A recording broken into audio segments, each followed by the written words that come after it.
और आप देख रहे हैं आर्यन न्यूज़। आज की बड़ी खबर में हम बात कर रहे हैं मुख्तार अंसारी की। मोहम्मदाबाद के मुख्तार अंसारी की स्टोरी का दी एंड हो गया। आज सुपुर्द खाक उन्हें कर दिया गया। जो तस्वीरें सामने आई उन्होंने बहुत कुछ बताया। एक हुजूम लोगों का देखने के लिए मिला हमें, जिसको जहां जगह मिली वो वहां खड़ा हो गया, और यदि किसी को जगह नहीं मिली तो वह जो है पेड़ों पर भी चढ़ गया, दीवारों पर भी चढ़ गया। इतना हुजूम हमने देखा। एक ऐसी भीड़ जो मुख्तार अंसारी को देखने के लिए आई थी, उसको अंतिम विदाई देने के लिए आई थी। मुख्तार अंसारी, जिसे इतिहास के पन्नों में डॉन कहा जाएगा, माफिया कहा जाएगा, गैंगस्टर कहा जाएगा, एक ऐसा गैंगस्टर जो लगभग 18 साल 6 महीने जेल में रहा, और उसके लिए जेल एक महफूज आशियाना थी जहां से वो अपना पूरा साम्राज्य चलाता था। ये जो तस्वीरें आप देख रहे हैं, ये बताने के लिए काफी हैं कि आज उसके अंतिम सफर में उसको विदाई देने के लिए लोग कैसे पहुंचे। ये उसके प्रति लोगों की दीवानगी और प्यार के बारे में बताता है। जिसको हम कह रहे हैं गैंगस्टर, माफिया, डॉन, ये वो मुख्तार अंसारी के लिए लोग आए हैं।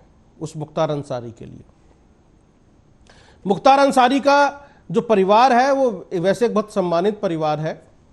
ये वो परिवार है जिसने इस देश को एक ब्रिगेडियर दिया, उपराष्ट्रपति दिया, और दादा के नाम पर एक सड़क भी है। नाना ब्रिगेडियर, चाचा उपराष्ट्रपति। मैं बात कर रहा हूं हामिद अंसारी की। तो आप इससे अंदाजा लगा सकते हैं कि उनके परिवार से राज्यपाल और देश के उपराष्ट्रपति रहे हैं।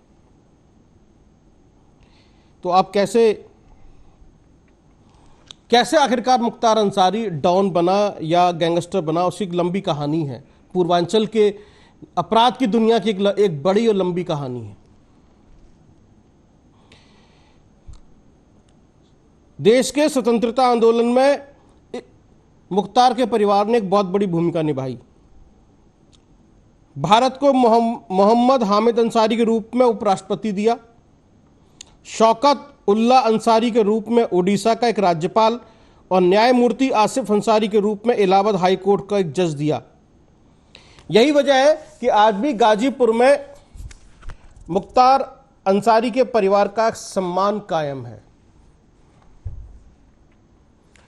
ये तस्वीरें हजारों समर्थकों के हुजूम के सामने अंतिम विदाई, और बेटे ने पिता की मूंछों पर ताव देकर विदा किया। वो तस्वीरें भी शेयर हो रही हैं सोशल मीडिया पर, जिसमें बेटे उमर अंसारी ने अपने पिता की मूंछों को ताव दिया।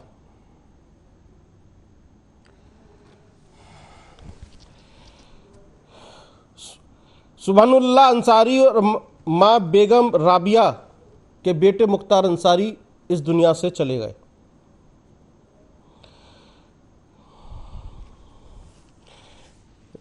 यदि एजुकेशन की बात करें तो पोस्ट ग्रेजुएट थे। इसी पर बातचीत करेंगे। दो खास मेहमान हमसे जुड़ेंगे। अनिल गोयल भारतीय जनता पार्टी से और कांग्रेस से के प्रवक्ता हमसे जुड़ेंगे। इसमें भाई अफजल अंसारी भी पोस्ट ग्रेजुएट हैं। तो पढ़ाई के मामले में इसलिए बताया कि एक पढ़ा लिखा परिवार, एक सम्मानित परिवार, और उस परिवार से निकला एक व्यक्ति डॉन बन गया, गैंगस्टर बन गया, माफिया बन गया। मुन्ना बजरंगी के साथ ना करीबियां रहीं, राकेश पांडे के साथ ब्रजेश कृष्णानंद राय की हत्या, ये सब जो है, और पूर्वांचल की जो एक दुनिया है उसको लेकर पुलिस ने बहुत ही कड़े बंदोबस्त किए। जब ये शव गाजीपुर पहुंचा तो उसके लिए पूरी पुख्ता इंतजाम किए गए थे पुलिस की तरफ से। चप्पे चप्पे पर पुलिस तैनात रही, और जैसा कि कल हमने कहा था कि उत्तर प्रदेश में हाई अलर्ट है। तो 18 साल 6 महीने जेल में रहने वाला व्यक्ति, जिसके लिए जेल एक सुरक्षित आशियाना थी, सुरक्षित जगह थी, वहीं उसका अंतिम समय भी गुजरा, वहीं से वो दुनिया से रुखसत हो गए। मुख्तार अंसारी के दादा कभी महात्मा गांधी के करीबी रहे, तो इसी पे बात कर रहे हैं आज। कांग्रेस के प्रवक्ता हमसे जुड़ रहे हैं, वेद प्रकाश जी। वेद प्रकाश जी, आवाज पहुंच रही है आपके पास? जी हाँ, पहुंच रही है। जैसा कि मैंने कहा कि एक ऐसा परिवार जिसने इस देश को स्वतंत्रता सेनानी के रूप में दादा, नाना, ब्रिगेडियर, उपराष्ट्रपति, जज सब लोग रहे, जिसके परिवार से उसका परिवार का एक व्यक्ति जो है इस नाम से पुकारा जाएगा, इतिहास में नाम दर्ज हो गया। और ये हुजूम जो आप देख रहे हैं, मैं आपको सिर्फ एक आप पॉलिटिकल व्यक्ति हैं, लेकिन फिर भी मैं आपसे कहूंगा कि थोड़ा पॉलिटिकल एंगल की बजाय आप दूसरे एंगल से देख के बताएं कि ये हुजूम, ये समर्थक, ये लोग और ये अंतिम विदाई में पहुंचे लोग क्या कहते हैं, क्या संदेश जाता है? अजय जी, आपको और आपके दर्शकों को नमस्कार जी। मुख्तार अंसारी जी के जो परिवार है वो देशभक्त परिवार रहा है, आजादी आंदोलन में हिस्सेदारी रही है। हामिद अंसारी जी बहुत ही योग्य डिप्लोमेट भी रहे हैं जी, बड़े विद्वान शिक्षक भी रहे हैं, लेखक भी हैं, और भारत के उपराष्ट्रपति के रूप में 10 वर्षों तक राज्यसभा का जिस तरह उन्होंने दक्षता से संचालन किया, उसकी अपनी एक छाप है। उसके बाद भी अगर किसी परिवार के अंदर कोई अपराधी होता है या नहीं होता है, ये एक अलग इशू है। 61 मुकदमे थे मुख्तार अंसारी के, 7 मामलों में उनको सजा हुई, ये अलग इशू है। सबसे बड़ा इशू मेरे लिए ये है, क्या भारत में जीने का अधिकार सभी के लिए समान है या नहीं है? क्या मानव अधिकार और जो लोकतांत्रिक अधिकार है सभी के, उनकी रक्षा होनी चाहिए या नहीं होनी चाहिए? और न्यायिक हिरासत में अगर किसी व्यक्ति की मृत्यु हो जाती है संदिग्ध अवस्था में, तो वो पूरी न्याय व्यवस्था पर एक बहुत बड़ा प्रश्न चिन्ह खड़ा करता है जी, कि जब जेल में भी लोग सुरक्षित नहीं है तो फिर सुरक्षित कहाँ होंगे? व्यक्ति अपराधी है, वो कानून उसको सजा देगा। अब क्योंकि वो मर चुके हैं और मरे हुए व्यक्ति को श्रद्धांजलि देने इतने भारी तादाद में लोग आए, वो ये भी बताता है कि आम आदमी की नजरों में उनके प्रति सम्मान था और आम आदमी के लिए वो अपराधी नहीं थे। और दूसरी तरफ जो उनके खिलाफ मुकदमे हैं, वो बताता है कि वो अपराध में भी लिप्त थे। तो मेरे हिसाब से मुख्तार अंसारी जी के 2 चेहरे थे। एक अपना वर्चस्व स्थापित करने वाला एक डॉन और दूसरा जन सेवा करने वाला एक जन नेता जी। तो आज जो लोग उनको श्रद्धांजलि देने आए हैं, वो एक जन नेता के रूप में आए हैं, और जिस संदिग्ध हालत में उनकी जेल में मौत हुई है जी, वो निश्चित रूप से इसका प्रभाव पड़ेगा जनमानस पर भी, उनके समर्थकों पर भी। अब वो गुस्सा किस रूप में निकलेगा ये तो सब लोग जाने, पर मेरा ये मानना है कि जब उन्होंने ये शिकायत की कि भाई उनको जहर दिया जा रहा है, धीमा जहर दिया जा रहा है, तो इसको गंभीरता से लेना चाहिए था। न्यायालय के समक्ष भी उन्होंने रखा, उनके परिवार के लोगों ने मीडिया के माध्यम से भी रखा, पर गंभीरता से नहीं लिया गया। और जो 23 तारीख का आखिरी वीडियो उनके पुत्र वधू का उनके साथ दिखाया गया है, उसमें बात से ही पता चल रहा है कि वो बहुत कमजोर महसूस कर रहे हैं, बहुत वीक पोजीशन है। तो इसका मतलब यह है कि उनको समुचित इलाज नहीं दिया गया, जो गलत है। और दूसरी बात यह है कि एक आप उत्तर प्रदेश के हैं, मुझसे ज्यादा जानते हैं अजय जी, ब्रजेश सिंह डानकार, उनका झगड़ा आपको अच्छी तरह मालूम है। बिल्कुल बिल्कुल। चट्टी कांड जो हुआ था, जहां मुख्तार की हत्या करने की कोशिश की गई थी जी। वो केस भी अंतिम चरण में है। और उस केस में ऐसा कहा जाता है कि भाई चश्मदीद गवाह, क्योंकि खुद मुख्तार अंसारी थे और उनकी गवाही के बाद ये तय था कि ब्रजेश सिंह की भी जेल होगी। अब ब्रजेश सिंह जी को कौन सत्ता संरक्षण दे रहा है? वो भी डॉन है और मुख्तार अंसारी भी डॉन है। ये कोई छुपी हुई बात तो है नहीं किसी से। तो जो वर्तमान सत्ताधारी दल है वो ब्रजेश सिंह को सत्ता संरक्षण दे रहा है। और सबसे बड़ी बात यह है कि ब्रजेश सिंह भी वाराणसी लोकसभा क्षेत्र से संबंधित रखते हैं। उनकी पत्नी भी शायद जिला पंचायत की सदस्य है, शायद भाजपा की या इंडिपेंडेंट है, मुझे ज्यादा जानकारी नहीं है, पर वो जिला पंचायत समिति की सदस्य है। अब वो भाजपा समर्थक हैं, ये किसी को बताने और कहने की जरूरत नहीं है। तो इन परिस्थितियों में उनकी जेल में मौत हो जाना बहुत दुर्भाग्यपूर्ण है जी। हालांकि एक रूटीन जो प्रक्रिया होती है उसके तहत मजिस्ट्रेट जांच हो रही है, परंतु जिस स्तर का डॉन मुख्तार अंसारी है और जिस तरह पहले अतीक अहमद की हत्या हुई पुलिस कस्टडी में और सुप्रीम कोर्ट के आदेश के बाद भी जो जांच दल बना न्यायिक जांच का, उसका आता पता नहीं, उसकी रिपोर्ट का पता नहीं। तो जो ये जिला स्तर का एक न्यायिक अधिकारी के अध्यक्षता में जांच आयोग बना भी है, सीजेएम की अध्यक्षता में, मैं समझता हूं इससे सत्य सामने नहीं आएगा। अब सत्य सामने जरूर आना चाहिए कि उनकी हत्या हुई है या स्वाभाविक मौत हुई है। और प्रशासन अगर निष्पक्ष था तो जैसा उनका परिवार कह रहा था कि भाई बांदा के जो अस्पताल है उसका अंदर जो पोस्टमार्टम हो रहा है उन पर उसे विश्वास नहीं, तो मैं समझता हूं कि कोई जल्दी नहीं थी। आप एम्स के डॉक्टरों से दिल्ली के अंदर भी पोस्टमार्टम करवा सकते थे ताकि किसी को शंका ही ना रहे जी। पर सरकार ने मुख्तारी की परिवार की बातें नहीं मानी जी। ये भी एक दुर्भाग्यपूर्ण स्थिति है। और जीने का अधिकार तो भारत के अंदर तो सभी को है, अपराधी को भी है। हाँ, जो अपराध करता है उसको कानून दंड देता है। अब क्योंकि 7 मामलों में उनको दंड दिया, एक मामले में तो 20 साल की सजा है, किसी में 10 की है, किसी में 4 साल की है। नहीं ठीक है, चलिए।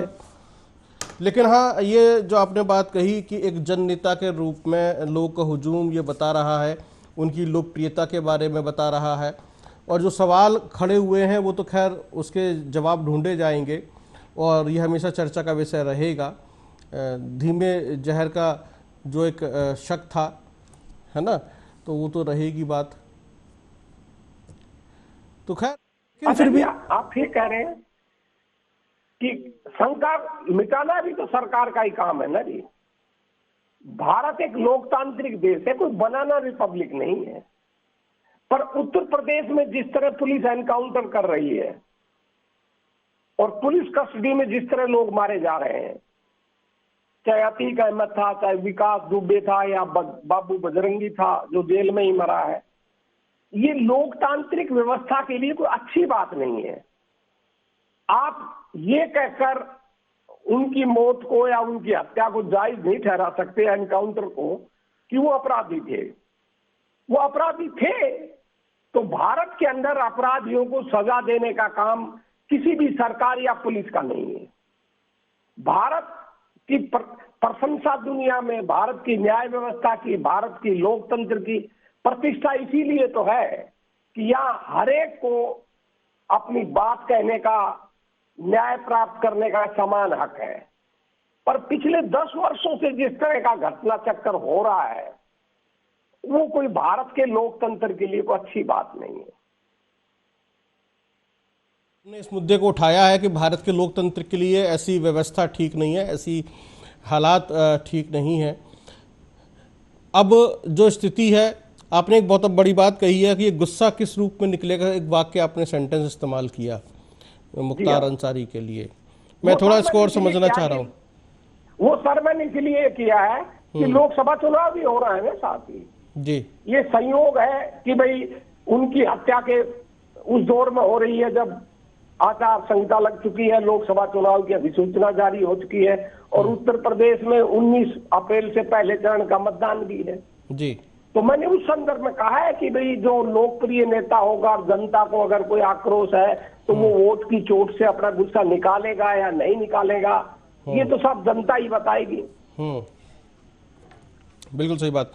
और ब्रजेश सिंह, जैसा दृश्य आप बता रहे हैं और जिस भारी मात्रा में लोग आए हैं जी, वो ये तो इंगित करता है लोगों में रोष तो है ही, परंतु और मैं उन लोगों को भी साधुवाद दूंगा जो इतनी भारी तादाद में आए हैं, फिर भी शांति से पूरी पुलिस प्रशासन की गाइडलाइंस का पालन करते हुए ये अंतिम संस्कार हो रहा है, ये भी अच्छी बात है। और वहां मैं एक बात आपको और कहना चाहूंगा, भाजपा देखो कितना बड़ा ढोंग करती है। एक तरफ तो कहती है कि हम अपराधियों के, डांस के, बाहुबलियों के खिलाफ हैं और दूसरी तरफ इसी मुख्तार अंसारी का लड़का जो विधायक है और राजभर की पार्टी का मेंबर है और वो एनडीए का सदस्य है। बिल्कुल आप उनकी वोट अपनी सरकार चलाने के लिए अपराधियों की वोट ले सकते हैं। आप राज्यसभा चुनाव में अपने 10वें उम्मीदवार को जिताने, 9वें उम्मीदवार को जिताने के लिए, या 8वां था या शायद 8वां था, शायद माफ करना 8वें उम्मीदवार को जिताने के लिए एक डान के लड़के की वोट ले सकते हो और जनता से लंबे चौड़ी ढोंग करते हो कि हम अपराधियों के खिलाफ हैं, हम डानों के खिलाफ हैं, हम व्यवस्था बदलना चाहते हैं, अपराध मुक्त करना चाहते हैं। तो क्या आपकी कथनी करनी एक है क्या? अगर आप, और राजभर जो ओम प्रकाश राजभर है वो तो एक किस्म से मुख्तार अंसारी की पैदाइश है, आप भी जानते हैं, हम भी जानते हैं। सही बात है।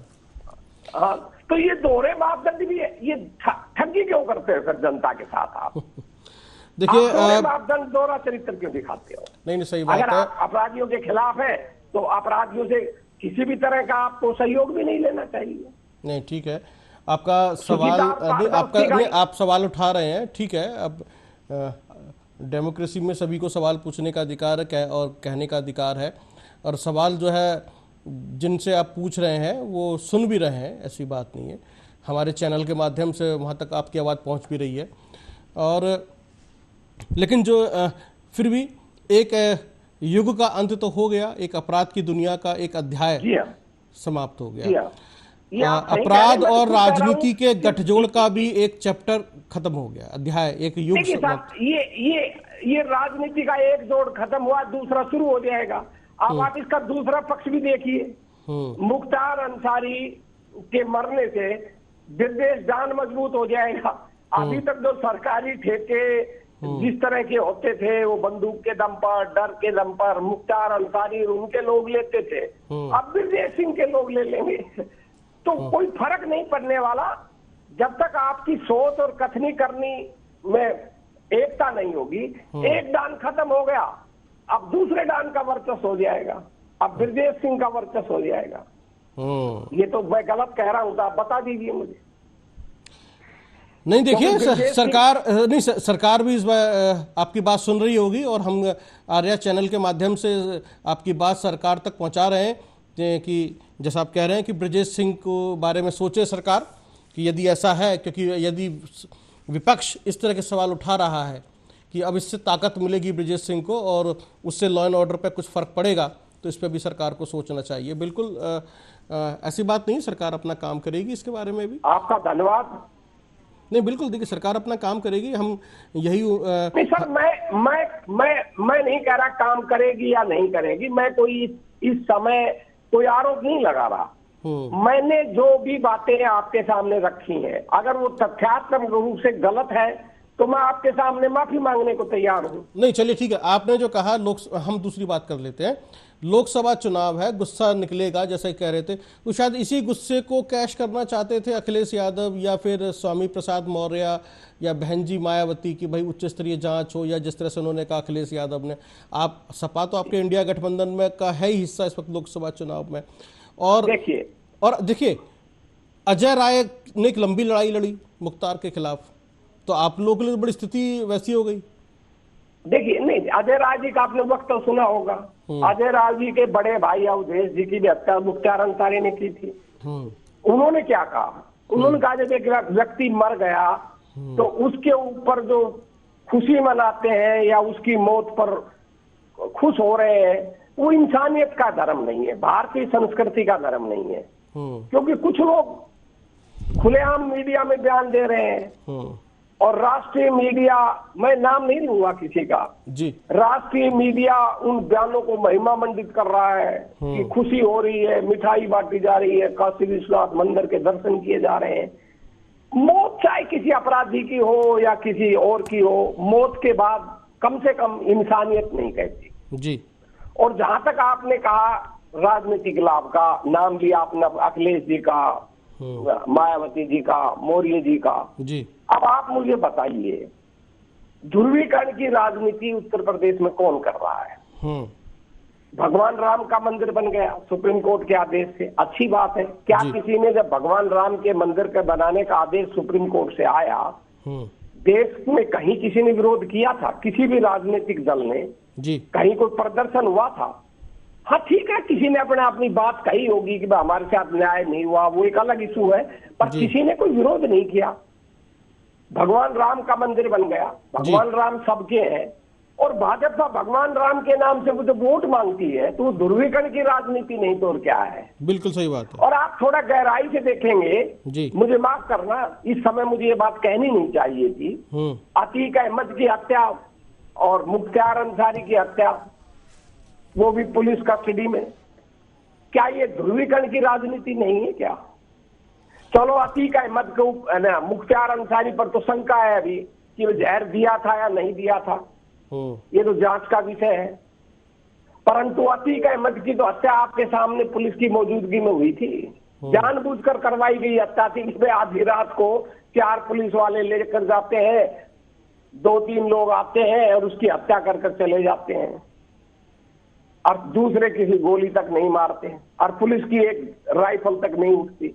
वो तो आपके सामने है सब कुछ सारा। चलिए ठीक है, तो फिलहाल नहीं, अगर सांप्रदायिक ध्रुवीकरण की राजनीति भाजपा कर रही है तो विपक्ष भी उसको रोकने के लिए यदि कोई बात कह रहा है तो आपको उसी संदर्भ में देखना चाहिए कि पहल किसने की है। अखिलेश ने तो पहल नहीं की, ना मायावती ने की, ना मौर्य ने की, और कांग्रेस तो कर ही नहीं रही।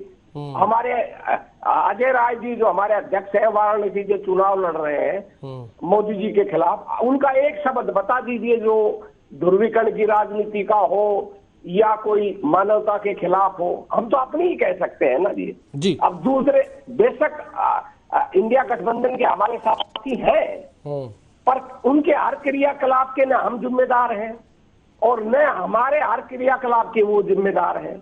हमारी लाइन बड़ी स्पष्ट है कि भाई जीने का अधिकार सभी को है, चाहे कोई अपराधी है, चाहे कोई आम आदमी है, और मौत चाहे किसी की भी हो जाए, चाहे आप दोस्त की हो, चाहे आपकी दुश्मन की हो, मौत के बाद सभी को सम्मान पूर्वक जो अंतिम संस्कार होता है सभी का, दाह संस्कार हो या कब्र में जाए, वो जैसी जिसकी अपनी परंपराएं होती हैं जी, उसका सम्मान हो। और मरने के बाद किसी की भी मौत पर भी अगर हमारा कोई दुश्मन भी मर जाए, मैं समझता हूं भारतीय सभ्यता संस्कृति में तो खुशी मनाने का, प्रसन्न होने का कहीं आपको उदाहरण नहीं मिलेंगे। यदि आपको प्रसन्नता भी होती है तो आप अंदर से चुपचाप कर सकते हैं। नहीं, प्रसन्नता होने वाली बात ही नहीं है। देखिए यहाँ पर, यहाँ पर लोग के अपने अलग अलग मत हो सकते हैं, विचार हो सकते हैं। आज वो मैं सहमत हूँ आपकी बात से, लोकतंत्र में सबके अपने अपने मत है जी। फिलहाल आज की जो तस्वीरें हैं वो बहुत कुछ बताने के लिए काफ़ी हैं कि मुख्तार अंसारी का क्या प्रभाव था अपने क्षेत्र में और अंसारी परिवार का कितना सम्मान है। जैसा कि मैंने बताया उनके नाना के बारे में, दादा के बारे में या चाचा के बारे में, उपराष्ट्रपति तक, राज्यपाल तक और जज तक उनके परिवार से हैं। और भारत के स्वतंत्रता आंदोलन में उनके दादा ने भी हिस्सा लिया, एक ऐसा परिवार रहा। और महात्मा गांधी से भी करीबियाँ रहीं उनके दादा की, इस तरह की जो चीज़ें हैं। एक उस परिवार का एक बेटा जो है डॉन बन जाता है, गैंगस्टर बन जाता है, माफिया बन जाता है। तो इतिहास जो है किस तरीके से अंसारी परिवार को याद रखेगा, ये अपने आप में एक अलग तरह की पिक्चर है। बहुत बहुत धन्यवाद वेद प्रकाश विद्रोही जी, आपने बड़े सही तरीके से मुख्तार अंसारी के बारे में कहा। और लोकसभा चुनाव सामने है और ये जो तस्वीरें हैं, जिस तरह से कह रहे हैं कांग्रेस प्रवक्ता, उनको उम्मीद है कि शायद लोग ज़्यादा से ज़्यादा बाहर निकलेंगे और वोट डालेंगे, और शायद इसीलिए इस तरह के ट्वीट या इस तरह की बातें हमने देखी। ठीक है, ह्यूमन राइट्स कहता है, ये भारतीय संविधान कहता है कि जीवन जीने का अधिकार सभी को है, और जो लीगल टर्म्स हैं या फिर जो कानून है वो अपने ढंग से काम करता है। कुछ ये मौत कुछ सवाल छोड़े जा रही है, जिस पे चर्चाएं आने वाले समय में भी होती रहेंगी। किसने इसको कैसे देखा और किसका क्या राजनीतिक चश्मा था, सभी ने इसको अपने अपने राजनीतिक चश्मे से देखा और उसका आकलन किया। लेकिन एक ऐसा व्यक्ति जो 18 साल 6 महीने जेल में रहा, जेल जिसके लिए एक महफूज जगह थी, वहीं उसका अंतिम समय भी गुजरा और वो इस दुनिया से चला गया। बहुत बहुत धन्यवाद। देखते रहिए आप आर्या न्यूज़।